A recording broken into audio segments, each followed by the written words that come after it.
Hey everybody, welcome to our discussion, our brief discussion of general relativity. So I said before that this is really a theory of gravity, and indeed it is, but there are some predictions of this theory, and some of them have to do with light, which is why we're discussing it. And the predictions are really cool, and they have been observed. So what did Einstein think about when he was thinking about gravity? Well, there's something in the theory that's called the equivalence principle, which is sort of one of the foundations or part of the foundation of the theory, if not the foundation. And the consequence of that is that this force of gravity is really equivalent to matter, large collections of matter, because it takes large masses to do this, but mass, what we call warping space and time. Okay, changing, if you will, the contour of space and time. And if you look at the theory of gravity before this theory, it's Newton's theory of gravity, which is still a good theory.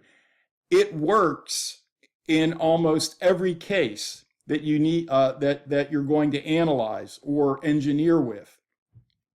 But it's not the most complete theory. And what that theory says is that all objects made out of matter exert an attractive force on each other. And Newton was even able to formulate the size of the force between two objects.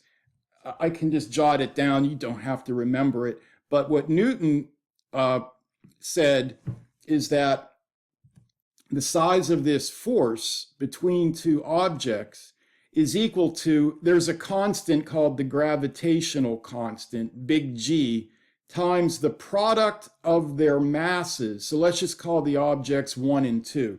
So you take big G times m1, m2, but you divide all of this by the distance between the objects squared. So, here's m1, here's m2, and the centers of these objects are separated by a distance r. So this is known as Newton's law of universal gravitation. And it works just fine.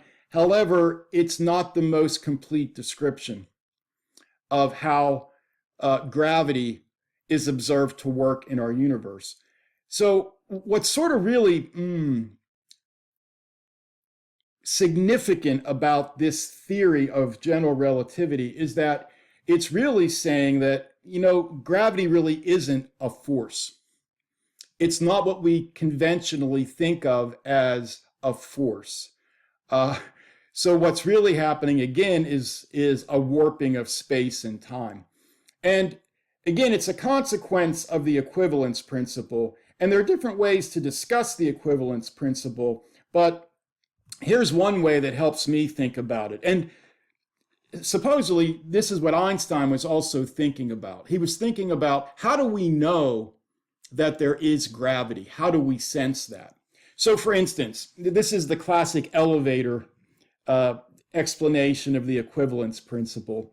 Suppose there is an elevator, right? And it's at rest.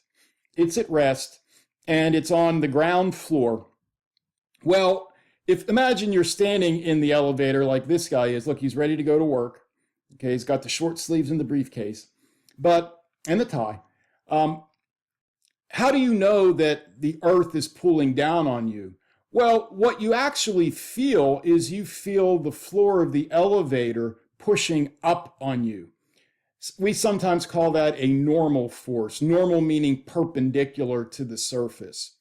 So the Newton's theory of gravity goes like this. The earth is pulling down on this guy, pressing him to the floor. The guy feels the floor pushing back on him. But that's what the guy feels. The guy doesn't really feel the force of gravity. This guy feels, and we all do, right? If you're sitting in your chair, you feel that force coming from the bottom of the chair pushing up on you. Or if you're standing up, that force pushing up on your feet.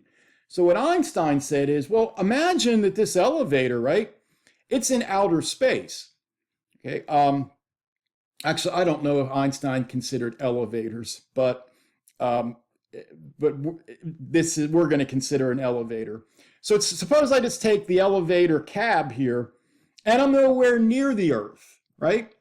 And I start lifting up. Well, what direction is up? Well, I don't know, this direction. So I start lifting up on the elevator, right? Well, this guy is going to feel a force from the floor of the elevator. Because if we start lifting up on the cab of the elevator, then the floor is going to make contact with this guy's feet, and this guy's going to say, oh, I feel a force pushing up on me. And if we pulled with such a force that this guy felt the same force that he did back here on Earth when the elevator cab was at rest, this guy, Einstein said, would not be able to tell the difference. And that is what we mean by the equivalence principle. You can't tell the difference between a true force of gravity from a normal force being exerted on you in some accelerating elevator cab. Okay? So this is what got Einstein thinking about what really is gravity. All right, so to make, as I like to say, a long story short, what he was able to deduce, and he was able to develop some equations, is the idea that mass is actually changing space and time, it turns out, in such a way that it appears that we are under a gravitational force. Okay, now how does that work? Well, it's hard to picture. Oh, you may have seen pictures like this. Let me show you guys. I didn't put one of these. Oh, I don't want to end that. I just want to switch. Sorry. Oh, I guess I have to end the slideshow. But if I just go to the internet, watch, and I just type curvature of space-time, and I go to images, I know you're going to get one of these. Yep, there they are right there. You get these rubber sheet, deformed rubber sheet images, if you will. So if you take a look at this one, let me move this over. So this is just sort of a picture way to represent the curvature of space-time. So imagine if you didn't have these, let's say that these are, planets, right? Because only really massive objects have appreciably curved space-time. If you didn't have these here, this sheet, which represents space, would just be flat. So you'd have this nice square grid. But think of this as a sheet of rubber. If you put these objects, these massive objects, near these massive objects, you get a lot of curving of that grid, deformation of the grid. Okay? So imagine, right? Let's say that this big yellow-green ball is the sun. If you imagine the Earth, right? It's traveling locally what we would call a straight line, but it's really going around this deformed grid. You see? So imagine if you had an actual rubber sheet that was deformed like this, and you rolled in a marble, you would see the marble, when it gets to that deformed section, actually going around.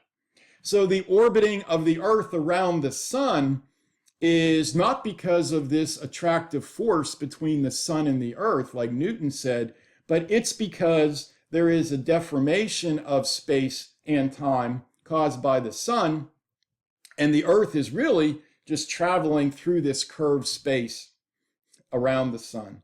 The Earth also is deforming, curving space and time.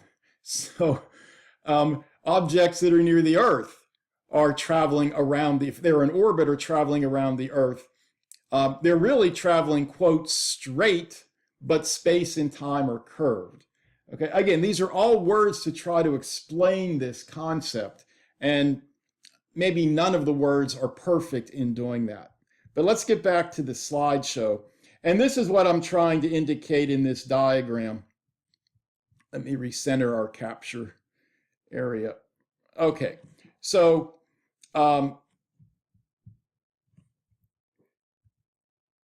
if you imagine this is the sun right here, the Earth is really traveling straight, right? But because space is curved, it ends up traveling around the sun like that, okay? So that's Einstein's theory of gravity. It's the warping of space and time, it turns out, that gives the appearance of this gravitational force. And the appearance of a gravitational force is postulated, if you will, or stated in the equivalence principle. Okay, now, is there anything to this, right? Or is this just a neat theory? Well, it turns out that, yeah, there is something to this. There are predictions made from general relativity that are not made by regular Newtonian gravity that we have observed. And we actually engineer with. I'll say more about that in a few minutes. Okay, so here's though where light comes in, and this is why we're talking about general relativity. I mean, it's cool to talk about anyway, but we're talking about light in this course, so let's see how light is involved. What Einstein said is, okay, so look, if gravity really is just mass warping space and time, then the path of light should also be bent, should be curved, because light's traveling through space, right? So if space is curved by large, massive objects, light should also be bent because of the curvature of space. So as indicated here, imagine the guy's holding his light. Well, it looks like he's holding a flashlight. We can update that and have him hold a laser. And imagine that he is in this elevator right here, right? Going up in space, and he shoots a laser beam. Well, somebody should see that laser beam bent, right? So light should be bent by this curving of space-time. That's what Einstein said. And again, this picture of the elevator, it's not a perfect way to imagine this. I don't think there's any perfect way to imagine this. And that's why people really end up just relying on the equations that Einstein developed. But it's trying to indicate that light should be bent. Okay. So the question comes up, have we actually seen the bending of light due to the warping of space and time? And the answer is yes, we have. So light does get bent when it travels near really massive objects due to the curvature of space.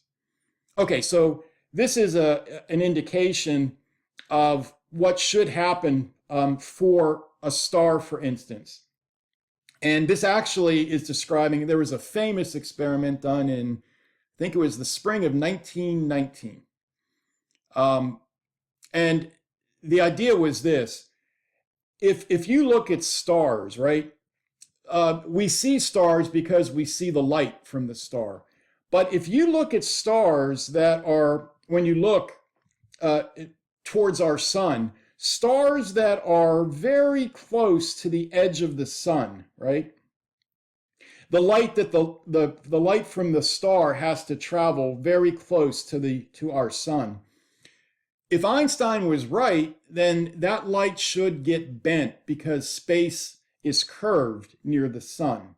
So in 1919, there was a total solar eclipse. The moon got in front in between the Earth and the sun, and people could actually train their telescopes towards stars that are sending light close to the sun. Normally, you couldn't do that because your telescope would just get swamped with the light from the sun. So people had a historical record of where these stars should be in the sky.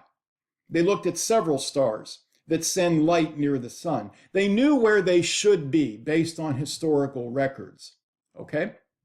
But when they looked at the locations of these stars during this solar eclipse, it turned out that if they traced the line from the telescope straight back, the apparent position of the star was different from where they know it was based on the historical record, because they've been tracking these stars for over several years.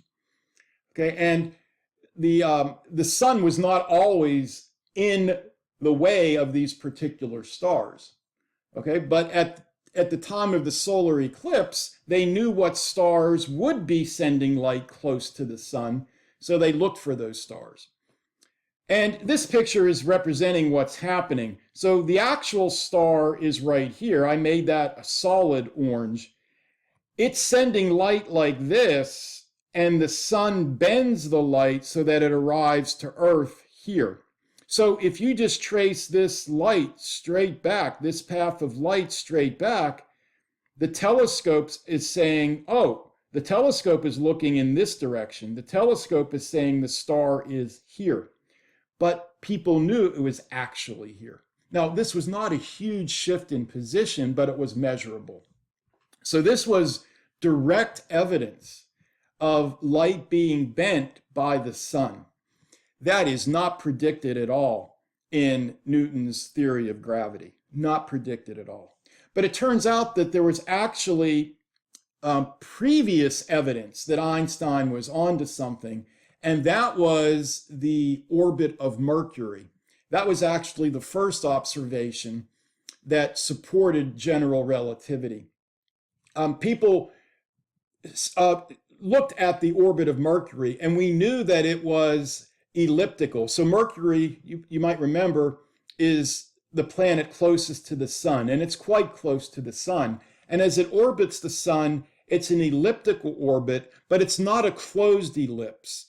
It precesses the major axis of the ellipse, precesses, as we call it. So a way to picture that is if this is the sun. Okay, so instead of being a closed ellipse, Mercury will do something like this. It'll go like this. I'm exaggerating this. Ooh, I'm not very good at it. You guys see? Okay, it goes like that. So if you look at this major axis like that, right? This major axis is rotating around. That's what we call precessing. And people knew that. They also knew, though, that Newton's law of gravity, it didn't predict the right precession of that elliptical orbit. It was off a little bit. The orbit actually precesses a little bit faster than Newton's predicted. Now, people were aware of that, and they weren't quite sure what was going on, but maybe there was something in their observations, but it was a little bit bothersome. Well, it turns out Einstein's theory of general relativity predicts this orbital behavior perfectly. So that was the first demonstration that Einstein was onto something. And then in 1919, when that solar eclipse occurred, people were ready for it because the theory had come out just a little bit earlier, so they were ready for it. And they measured it, and they said, oh my gosh, looks like it's right. And there have been subsequent observations that are consistent with Einstein's theory of general relativity. Recently, you guys may have heard of gravitational waves being detected. So the whole idea of a gravitational wave is part of general relativity. And people have been waiting and waiting to detect a gravitational wave because they're really, really, really hard to detect. But the LIGO system actually detected a gravitational wave. So that, again, was proof of the general theory of relativity. You can Google that if you'd like to read more about that. Okay, let's continue on then. Oh, here's another example of light being, this is a cool example too, light being bent by massive objects. So this is a photograph taken by the Hubble Space Telescope. You guys may have heard of the Hubble Space Telescope. And what you're seeing is these bright spots are galaxies, distant galaxies. Okay, and this is known as the Abell 2218 cluster. I'm not sure if that's Abel or Abell, so I apologize if I'm mispronouncing that. Now, these really bright ones, these are galaxies that are closer to our own galaxy, the Milky Way. Okay, I don't know if you guys, yeah, you can see it if I point them out here. See these really faint, stretched out arcs that seem to be surrounding. Oh, you can see them over here. See them over here? These stretched out arcs. Okay, those arcs are actually coming from galaxies that are farther away. So what's happening is this. I'll try to draw it. You have a galaxy right here, right? Okay, and this is the Earth over here. And this, of course, is not drawn to scale. And you have one of these far away galaxies here. Well, this far away galaxy, it's sending light. So when it goes above this galaxy in front, it gets bent towards the Earth. And when it sends light below, that gets bent towards the Earth. So when we look, and the Hubble Space Telescope is, out in space here. But what's happening is if you trace these light rays back, straight back. Okay, so what the Hubble is picking up is it's picking up an image here of this actual galaxy. But imagine just rotating this around in a circle, right? So one galaxy is actually producing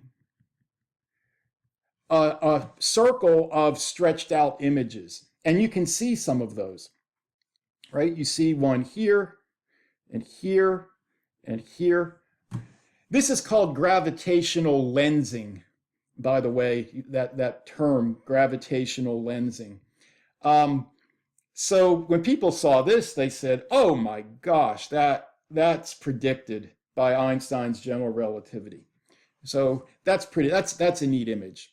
The Hubble has given us some really cool images, and we've learned a lot about what's out there from the Hubble Space Telescope. Okay, now I keep saying that according to general relativity, both space and time are warped, right? And yes, time is also. We have direct evidence of this.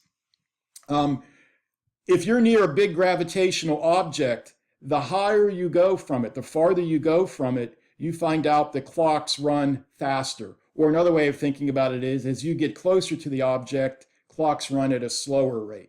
Okay? Now, we have direct measurement of this. We have very, very, very accurate timekeeping devices. They're called atomic clocks.